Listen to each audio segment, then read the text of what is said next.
Howdy folks, welcome to a very special episode of DevOps Diaries. With me, your host, Jack McCurdy.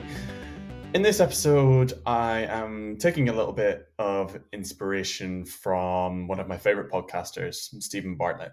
Stephen Bartlett, you may or may not be familiar with. He runs a very popular podcast called Diary of a CEO.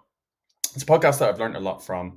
And if you follow Stephen from the early days, you might know that it was quite literally a diary of his journey as an entrepreneur, and was a podcast of him talking to nobody in particular, but more giving a diary about his experiences and what he had learned from them, and some predictions perhaps for the future, depending on the episodes that you listen to, which is now morphed into the wonderful interview style podcast that he has now. So with it being the end of the year, nearly, I thought it would be a good time to reflect on some of the DevOps trends that we've seen, using one of the fantastic resources that Gearset puts together every year called the State of Salesforce DevOps survey. Now, we do this survey every year, and what we are able to do throughout that survey is discern insights, take wonderful responses from everybody across the Salesforce ecosystem that is responsible for Salesforce delivery, and distill it all down into a report that provides wonderful insights, really, really wonderful insights to how you as Salesforce professionals execute your day-to-day jobs. So I'm going to talk to you a little bit about the year that we've had in DevOps, using that survey for a bit of context and what we might expect from next year. And you'll have your chance to shape this episode that I may well do in a year's time from now, next year, with a little bit of review by answering the State of Salesforce DevOps survey for 2024, which is now live. So there will be a link in the description to this podcast, wherever you're listening to it, where you can take those results, give us your insights and what have you. So let's get into it. Last year when we ran the survey, we found that Salesforce usage across businesses, whether you're small, medium-sized business, or large enterprise, the usage of Salesforce has evolved significantly. So in that survey originally that we did last year, we found that 97% of the respondents said that their use of Salesforce has increased. And that's probably no surprise to anybody. That's actually a shock to nobody. It's certainly not a shock to me. Probably not a shock to yourself as a listener. And what we found is that sales and service, as expected, were the front runners in terms of usage.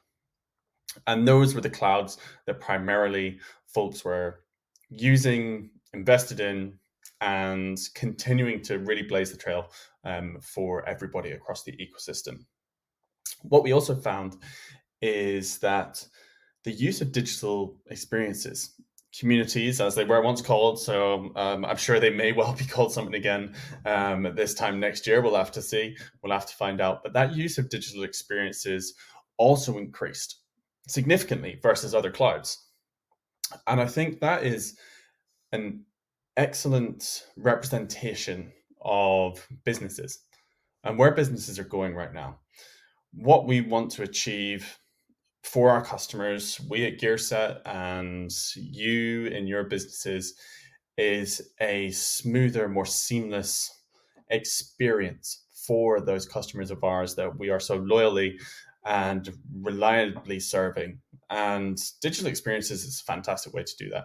It's a fantastic way to put power into your customers' hands and allow them to establish a relationship with your brand and with your business through a platform that you can provide them easily. So that was a really encouraging statistic to come out of the survey last year. And that's certainly mirrored in what we've seen throughout the ecosystem in 2023 so far to this point. That use of digital experiences, the challenges that, if we're talking from a DevOps perspective as well, the challenges persist in this area. Digital experiences are challenging to deploy, very easy to deploy a new community as it exists, but fiendishly difficult to make a make modifications to it and deploy those modifications. And those kind of challenges that we're seeing across the ecosystem persisted. And something like digital experiences have also shown their teeth a little bit in terms of a security perspective. So security continues to be at the forefront of everybody's mind. In that survey that we ran last year, the respondents were also telling us that 30% of over 30% of respondents, in fact, were planning to adopt a Salesforce backup and recovery solution over the course of this year. Over 50% of the respondents already did have one, and 15% of folks were not planning to do anything in that space, which is mind-boggling to me, absolutely mind-boggling. But what we see is with digital experiences and security is, unfortunately, this year there have been a couple of incidents with digital experiences by which they have been misconfigured and security was an issue, which allowed leaks to happen, data leaks. Data from businesses were exposed to folks in those communities that they weren't supposed to have access to. So security continues to be a pivotal point in the DevOps landscape. How we approach security, how effectively do we test our implementations, how effectively can we recover from situations that might affect us, and how resilient we are as a business is critical to that trust and that connection that our customers come to expect from us as partners and as a consumer of our brands and our products and our experiences. And that applies to internal businesses too, or internal customers. So if you think about your typical e-commerce business, we're not talking about those customers, but your customers internally really need to be confident that you as a Salesforce team and the Salesforce platform is doing its job as effectively as it can. And I am really pleased to see that the folks that were committing to the backup and security target that they had set themselves have continued to do so. And that's something that we've seen at GearSet. We have seen an increase in customers taking that route. And we have seen an uptick, a significantly bigger uptick in that area than was expected from the survey results. So that's really exciting. So digital transformation, whilst continues to be at the forefront of everybody's mind, these things linger still in the background. These things linger, and these things that have the potential to harm our business maintain this, how do we say? They maintain this presence. And we need to be mindful of that. And we need to do the best thing that we can. We need to accelerate business, but we are not accelerating business at any cost. Accelerating business at any cost is not a viable way forward. And I get to that point and I think about that and the impact and the veracity that has really embedded itself in the community as it comes to AI. So if you've been living under a rock, you won't know that AI is the big thing. Of course, none of us have been living under a rock, and we all know that AI is the big thing. Salesforce are all in on their AI offerings. Big announcements at Dreamforce this year, earlier this year, TDX. AI is really the thing that Salesforce are pushing as that thing that is going to change our lives and change our world. And that brings with it that hype that has been bought into by, I want to say everybody. I could say the hype that's been bought into nearly everybody in the ecosystem is palpable. You can feel it in the air. The excitement around this thing is real. And Salesforce is all in. You look at a lot of the ISVs in the ecosystem that have really picked up this messaging and running with it as well. The advent of GPT. I'm sure that if you're listening to this, you have probably used GPT in some way or some shape or some form over the course of your either day-to-day lives this year in your jobs, or you've either played around with it just because. And AI is a really interesting area. And Salesforce themselves produced a survey of over 4,000 people earlier this year into predicting AI, the generative AI survey. And one of the biggest concerns was that security risk. They are worried about AI introducing security risks to their orgs. And this is something that we're going to have to be really careful with. We need to be really careful with our customers' data. And I think for the most part, for AI to be effective in a lot of our businesses, we realize that the data that underpins AI has to be, number one, accurate. But giving AI access to that data is a security risk. And that security risk, I don't think, has quite yet been clearly mitigated for a lot of folks. And as a business, as a CTO or a CIO, what you want to be doing is staying on the forefront of pioneering technologies. That's the number one goal that we have. The CTOs, I'm not a CTO, but CTOs and CIOs have in their businesses, staying at the forefront of emerging technologies so that they can excel past the competition, or they don't get left behind. I think is the biggest fear for a lot of those people as well. And the advent of GPT and all of these AI offerings is, whilst exciting, is scary for a lot of folks. And I sit here as somebody that observes the ecosystem and the happenings in the ecosystem a lot. And the idea of AI it's exciting. You know, I'm excited about what it can potentially achieve, but I am also intrigued as to how, as humans, we'll be able to willingly accept this technology in the long term.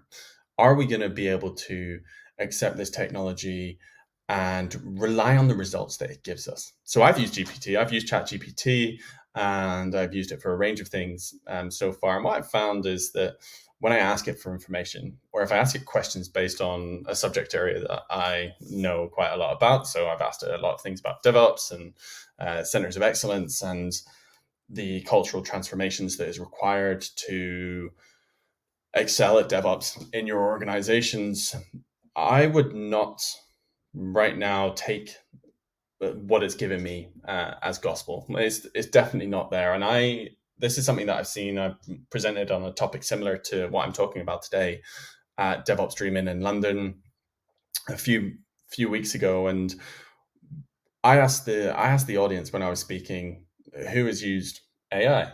And every hand went up. Nearly every hand went up. It might as well be been every hand in that room. And I asked them to put down their hands when I asked them, put your hand down if you haven't, put your hand down if you haven't generated something from ChatGPT and checked it before you put it out into the world. And every hand went down. So that level of human oversight that's required, and that trust that humans that are using AI and GPT-based tooling to accelerate their careers or make it useful in their day-to-day jobs, that level of human oversight that's required and that trust isn't there yet. And that's the biggest barrier. And I think we're going to see hopefully a lot around this in 2024 is increasing that level of trust. However, what I am excited about is the ability to use GPT as a problem-solving tool. So there's a number of folks in the ecosystem that have identified that the problem-solving ability of GPT is fantastic, providing that you can provide it with the things that you need a solution to. You give it a bunch of information and say, solve this problem for me. And it's returning some pretty incredible results. I'm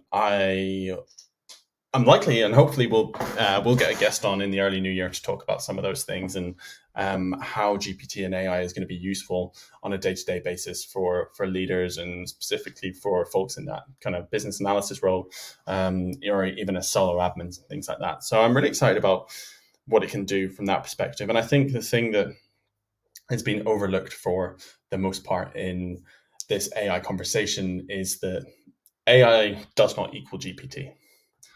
ChatGPT and the other tools is not AI. AI in development processes and even in DevOps processes and in Salesforce itself has existed for a long time. So if you think about Einstein and the product, that as a product has been around since 2016.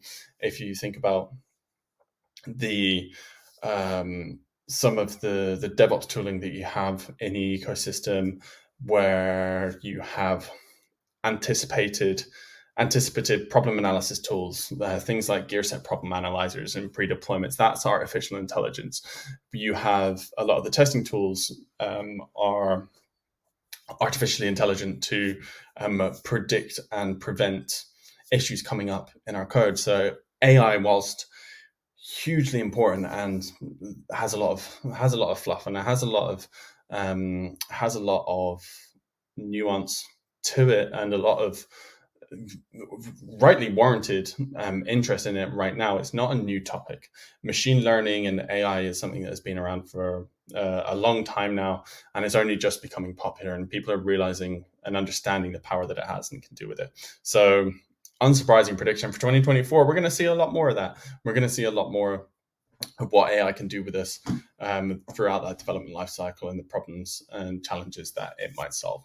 So there we have it. I think we're sick to death of hearing about AI, and I'm sick to death of talking about it. So moving on to that development process, if you think about what we have achieved over the last year with our customers here at GearSet and what the ecosystem is seeing more and more, they are seeing improvements, and they are realizing the value of being able to create tighter feedback loops from their delivery life cycles. We've seen that with an increase in the amount of Salesforce delivery teams that are using continuous integration, and delivery teams that are using that to provide those tight feedback loops, which means we can develop better features for our users. And isn't that what everybody wants? Isn't better features for everybody, which makes Salesforce more effective, what we want? And this isn't just for the users that are satisfied with the things that are being built. That's going to help business growth. And if we as Salesforce admins and developers are building things that people find useful, then how fantastic is that? How good does that make us feel? And by being able to create those things, create that type feedback loop and generate that feedback and bring in that culture of building the things that matter and being able to deploy that quickly to our users and get them using it and getting that to their customers that they are serving throughout their jobs and improving the experience for them, everybody wins. Everybody wins. And that's something that we're seeing more of, and a big push over the course of 2023 to move towards that CI/CD model, something that is reflected in again in GearSet usage throughout the application base and our customers that we have, and the respondents to the survey from last year definitely anticipating this. So really excited that we are returning, I think, to building better things for our users, and not just building the right thing, but being able to iterate on the right things in the right process, and really adopting that mindset that things aren't set in stone. I think that's one thing coming out of the pandemic that we all learned, is that things aren't set in stone. We have the power to change things. We have the power to take information as it presents itself to us, iterate on it, and feedback on it. And that is a key tenet and a key facet of DevOps, which I cannot implore enough to you listening to this podcast. That is what DevOps is all about. Is continuous improvement, continuous iteration, and being able to reflect on the information that is provided to us and change our ways. If things aren't working so well, then change it. If things are working well, what can we do to make sure that continues or improve on it further? You know, this continuous feedback cycle is something that I'm hugely passionate about, and I am hoping that continues in 2024 as well. And what I also hope continues in 2024 is people investing in their learning in these areas. We've seen that across DevOps Launchpad. So DevOps Launchpad is a free platform that you can use to upskill in your DevOps knowledge. 90% increase in users across DevOps Launchpad for 2023 so far, and that's huge, absolutely huge. But one of the biggest areas that DevOps Launchpad saw and the survey has seen a real yearning for knowledge for, and a real desire to understand, is the business value of what they're doing. And this is where I think that tight feedback loop really comes into play and is at the forefront of what we're doing as a Salesforce delivery team, is how can we translate we were able to ship this feature 3 weeks, 4 weeks, a month, 2 months faster because of our streamlined processes and because of our feedback loop and because we were doing DevOps properly to our users. And that drove an efficiency increase of 200, 300% in those users over 6 months. And what impact did that have to the bottom line of our business? Those are the things that we are really seeing the Salesforce ecosystem and Salesforce admins, developers, architects being able to say, we're doing amazing things and we want to do amazing things and we want to continue building amazing things for our users. If we're able to deliver them faster, and we want to be able to deliver them faster, it's not just about we have more time to build the thing because we can deploy faster. It's not just about we have been able to learn a little bit more about different clouds that interest us, or different Salesforce offerings, of which there continue to be hundreds, millions, and variations and improvements on every once a quarter or 3 times a year across Salesforce releases. It's not just those things. It's how what we are doing as a business and how what we as a Salesforce team have achieved to give our users that is really driving that growth and that strategic business objective. And this is something that I'm passionate about when I talk about COEs and Salesforce Centers of Excellence, where we have an aligned vision between what the executives and what business owners and leaders want to achieve as a business, and how Salesforce professionals as a technology team can go out there and execute it. And really, that really gets me going. And I could do a whole podcast on episode on that for a couple of hours. But that is something that I think is really exciting. And that understanding of how much value, and that greater understanding of how much value we as a Salesforce team provide is really whetting the appetite for more. And being able to achieve that through great DevOps practices is something that's been really exciting to see in 2023, and will certainly continue into 2024 in my mind as well. So those are the big things. Those are the 3 key areas where this year we've seen great improvements and continue to take strides in these areas to achieve fantastic things for our customers, for ourselves, and really, really, really harness Salesforce as the platform that it could be. And I'm excited. I'm optimistic. This will be my 5th year. I've been in the Salesforce ecosystem for 5 years. This will be my 6th year in the Salesforce ecosystem. And I am super excited to continue to see where this level of growth and this level of passion, which you do not find anywhere else in the Salesforce ecosystem, is going to take us. I think it's fair to say that you could say that at the end of every year with anticipation and excitement, maybe some less so in the course of the pandemic, that notwithstanding over the past few years. However, this year really does feel like we're on the tip of something special.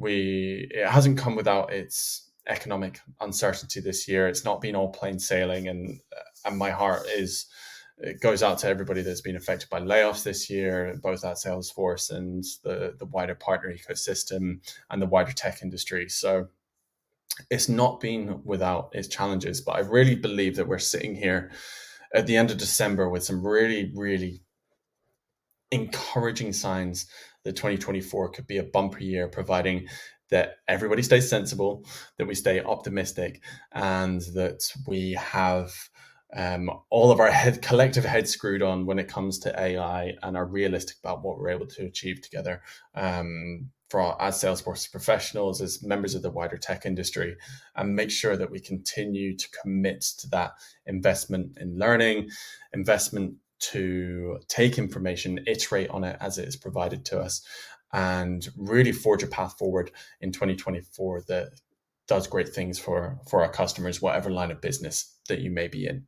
So that sums it up from me. If you've watched the video version of this podcast, I hope you've enjoyed a little bit of festivity and a little bit of cheer from Ely, England here. But this is a nice point to stop and a nice point to say happy holidays. If you celebrate, I hope you have a fantastic time celebrating whichever holiday it is. If you don't, take some time to enjoy what may well be a quiet lull, to achieve something from a personal perspective, or really nail what it is that you want to achieve and have a think about what you want to achieve as part of 2024. We will be back with one more episode of DevOps Diaries for 2023, in between the holiday break and New Year. So keep an eye out for that in a couple of weeks' time. I'm really excited to bring that episode to you. And a final plug, if you do want to have your opportunity to share your insights and what it is that you as a Salesforce professional have been up to in 2023 and where you think 2024 is going to take you. This 2024 State of Salesforce DevOps survey is now live. Again, links are going to be in the description to this podcast. So go ahead, take 10 minutes to fill that out. And the most exciting thing about that is you're going to give yourself a chance to win an $1,000 Amazon gift card to spend however you like. So whether it's day-to-day stuff, you didn't get that gift that you were expecting to over the next couple of weeks, maybe you can go and buy it for yourself, and you can give your chance to do that by submitting your answers to that survey. So please go ahead and do that. Happy holidays, happy new year if this happens to be close to that time for you, and I wish you all the best for 2024. If you have enjoyed this episode, then please like and subscribe on whatever platform it is that you're listening to, so that I and the team at GearSec can continue bringing you fabulous episodes and what are usually interviews to your podcast and to your ears. So thank you very much for listening. I've been Jack McCurdy, and this has been the DevOps Diaries podcast.